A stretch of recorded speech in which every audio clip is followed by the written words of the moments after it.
Hey guys, today I'll be reviewing LEGO Star Wars 75302 Imperial Shuttle, or Lambda Shuttle.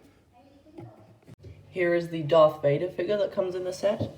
A lot of people were disappointed with this figure because Darth Vader, in the previous two sets he has come in, the Death Star Final Duel and the Bespin Duel, he had arm printing. But on this figure, they were like, nope, yoinked the arm printing. Bye-bye, sadness, Darth Vader.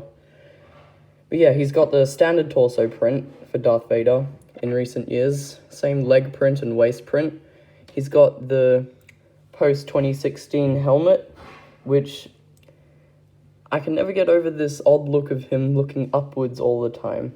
I guess that's just a thing with his helmet.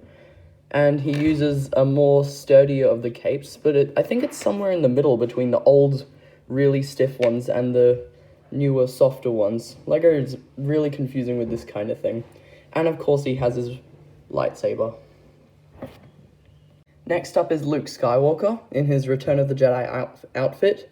He has a pair of handcuffs because this Imperial Shuttle is from the scene where Vader comes down to Endor and arrests Luke and brings him back up to the Death Star to see Palpatine.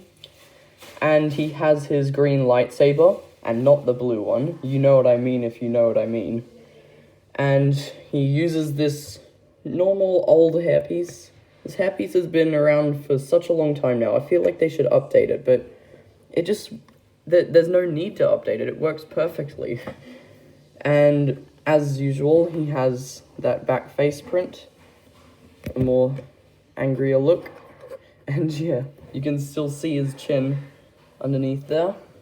So that's a problem, and as you can see, he has his back print with a belt and a little pouch there. And on the front, he has his huge metal buckle and this rectangular shape just under his collar. Here is an Imperial Shuttle pilot, or as it says on the box, Imperial Officer, although these variations of Imperial officers are used for piloting the shuttles.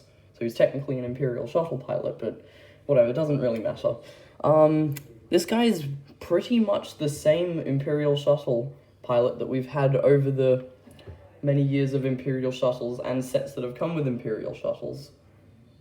Here's a 2014 Imperial Shuttle pilot. As you can see, the torso and leg print are a little more refined. Actually, I think it's just the torso print. The leg print is, I think, identical.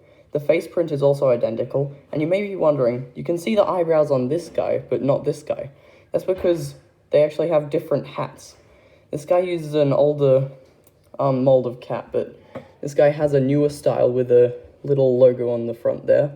Can't tell what that's supposed to be, but much nicer cap than the other one. And it's actually used on this Imperial crew member that comes in the Imperial Troopers battle pack, based on Star Wars Battlefront in, I think, 2015. He, of course, has a blaster pistol, as normal with these pilot officer figures, and his belt on the front. And now let's move on to the shuttle. Now, this shuttle is part of the new downscaled line from LEGO Star Wars, to joining in with the TIE Fighter and the X-Wing. The old Imperial Shuttle was, I believe, $200 Australian, and this one's only 130. And it is much scaled down, but I think it's very worth the price, unlike some other Star Wars sets that have been getting overpriced lately. It has really nice detailing. As you can see, this is actually a printed piece, this one here, underneath the fin, so that's good. No stickers included in the set, and you've got some blasters here and here, as well as on the other side, and some nice detailing and groovling along the sides. You've got this nice smooth bit coming down here, this little arch over there, these circle pieces here.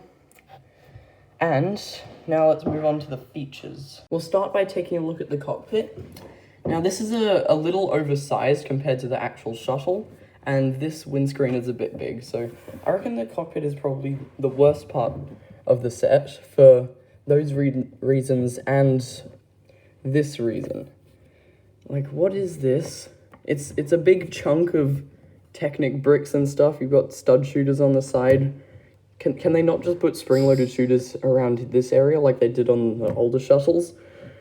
And you can see up there. Like, come on. And when you look in the window, you can see that's a big gaping hole there. Like, some other sets have holes in them, so like, oh yeah, this one wouldn't actually work if it was actually deployed into space. Yeah, that's kind of obvious, but this, like, come on, that's too far. What is that massive gap? Either way, it folds up nicely. It's folded up like that. The older one actually folded up that way, but this one can't because the wing is here in the way. And if I just grab this Imperial Shuttle Pilot here, you can stick him in there. If you lie him down, he stays in a bit sturdier, but when you fold down the cockpit, it kind of looks like he's just chilling out on the job. He can't really see out the front. So if you want it to look a bit more realistic, just sit him up a bit, and then it looks like he can actually drive the shuttle.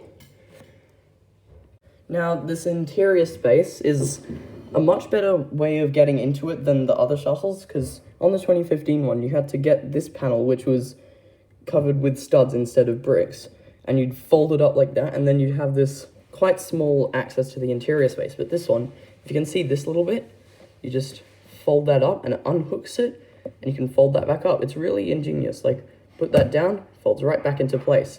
And you can pick the set up by that area, not gonna drop. And it gives you some nice access as well. And if you fold these down a bit, you've got a really big space to access this area. It fits 2 minifigures, which is a bit cramped, but we don't really need more space.